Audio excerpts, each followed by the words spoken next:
Meet Kevin, the CMO of an industrial parts distributor. And this is Bob, Division VP at another large distribution company. Their businesses were growing and becoming increasingly complex, with hundreds of product lines, thousands of customers, and large sales teams. This made managing prices and hitting profit goals challenging. Kevin and Bob knew they were leaving money on the table. Kevin decided to take a manual analytics approach to improve pricing. He had his pricing team produce ad hoc pricing reports and send them to his sales managers, imploring them to do better. Bob attended an industry conference where he learned about price optimization. He was intrigued with using advanced technology and predictive models to provide pricing guidance to his sales team. He opted for SaaS-based price optimization. 3 months later, Bob and Kevin saw drastically different results.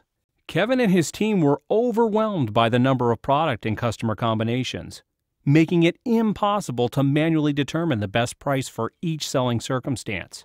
They resorted to lumping customers into large groups and using simple averages to set price targets.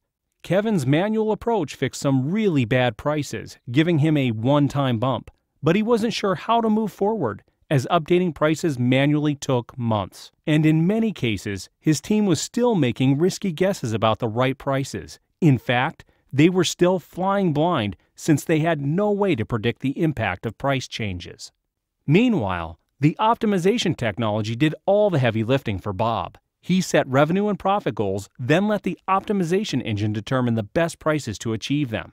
The model took into account the real factors that drove price and produced price guidance that was automatically published each month. The result? Bob achieved sustainable price and profit improvement with minimal risk. Making matters worse for Kevin, he still had no way to provide price recommendations to his sales team to help them make better decisions. Bob, on the other hand, was able to provide real-time predictive price guidance to his sales reps, and they are now winning more profitable deals. Kevin and his team are stuck in a downward spiral of rearview analysis and frustrated because they haven't achieved sustainable margin lift. Bob delivered significant growth in just 2 quarters, got a promotion, and has more time to spend on strategies to achieve even greater P&L results. Looking to improve your pricing decisions? Don't get caught in the trap of backward-looking analytics. Call us to learn how predictive price guidance could work for you.